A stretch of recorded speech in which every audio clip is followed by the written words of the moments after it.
التوست، الحبة الكاملة، دقيق الحبة الكاملة، أكل الطيبات زي ما قال الدكتور ضياء العوضي رحمة الله عليه. كل اللي معانا وسمعنا يترحم عليه. طبعا نزلت لكم قبل كده الخبز اللي هو بيتفتح يتعمل سندوتشات وتاكلوا بيه كل حاجة. النهارده بقى التوست لأن الناس كلها طلبتها مني. أرجو اللي ما شافش الفيديو الأولاني بتاع الخبز تخشوا تشوفوه. منزله لكم كذا فيديو، والنهارده منزله فيديو بالايه بطريقه عمايله ايه.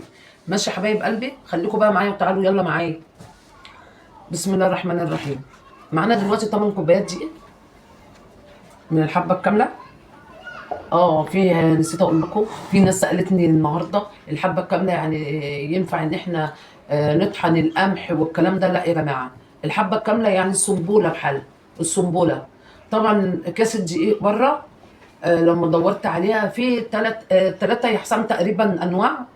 واحد حبة كاملة اسمه حبة كاملة، واحد اسمه الحبة الكاملة، وواحد تاني نخيلة، وواحد للرجيم. انتوا هتجيبوا الحبة الكاملة بالمعدة. ايه ده يا ماما الكلام ده؟ تاني هقوله تاني، محدش يعمل نفسه ناصح او يتفرج على فيديوهات على اليوتيوب ويلاقوا ناس بتعجن باللبن. لا، اللبن في المعدة بيبقى تقيل. انا مريضة عندي ارتجاع مريء والقولون عندي متدمر، فانا كنت متهيألي ان انا لما اشرب كوبايه لبن هتهدي الحرقان اللي في صدري. لا، كنت بفضل ارجع بزياده.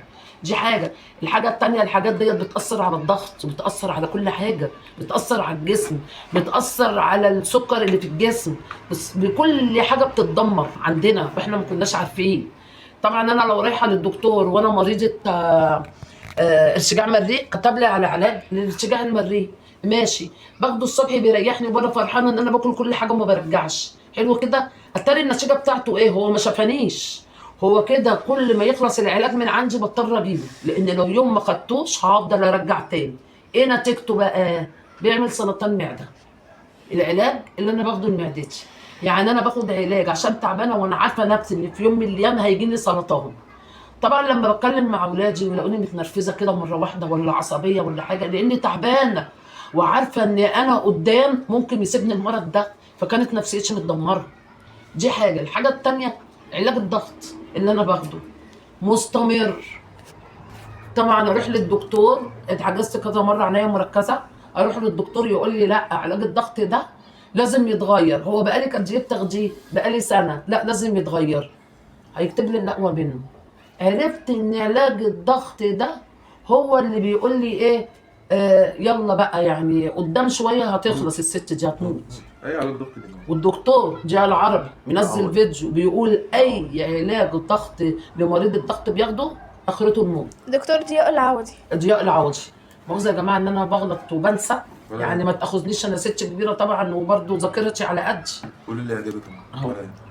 دي كده نزلنا ب4 كوبايات ونص. 4 كوبايات ونص ميه. معنى كده ان الكوبايه دي كبيره، انا معيره بيها 8 بتاع ده 8 كوبايات دقيق.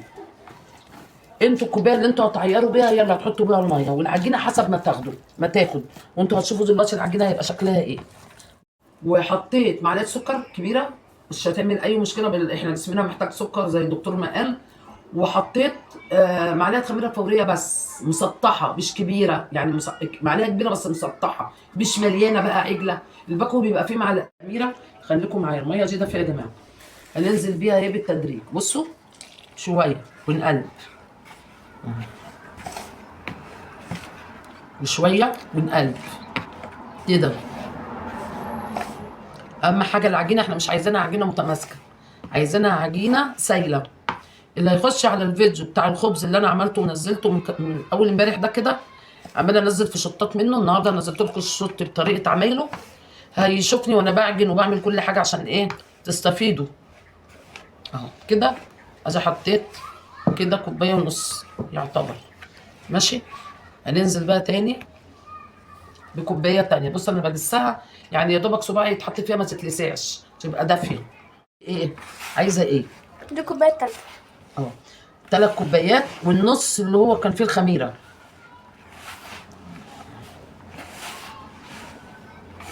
بصوا اهي، عايزاها كده. بصوا ملزقه كده، انا عايزاها كده. بصوا عامله ازاي؟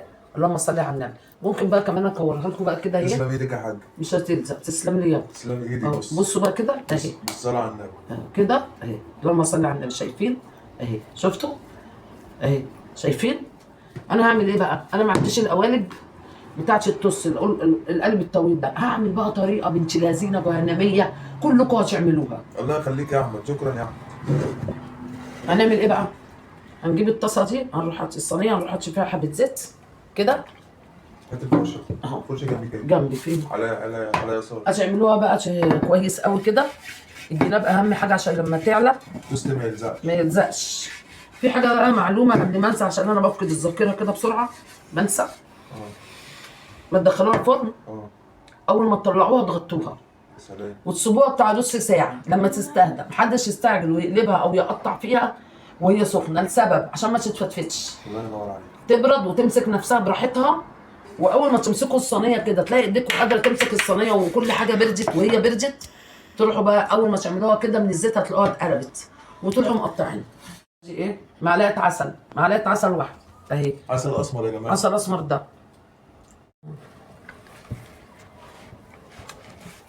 شايفينك انت ظاهره كويس. بصي صنوع. بصوا كده ايوه.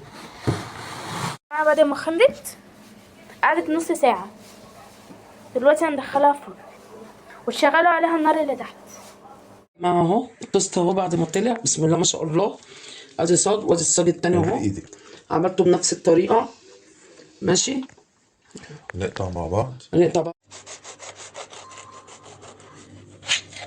يعجبكم وعندي قناه على الفيسبوك، يا ريت تخشوا برضو تعملوا متابعه واشتراك. والسلام عليكم ورحمه الله حبايبي. ووشك مع ام حسين، واشوفكم في فيديو جديد. مع السلامه.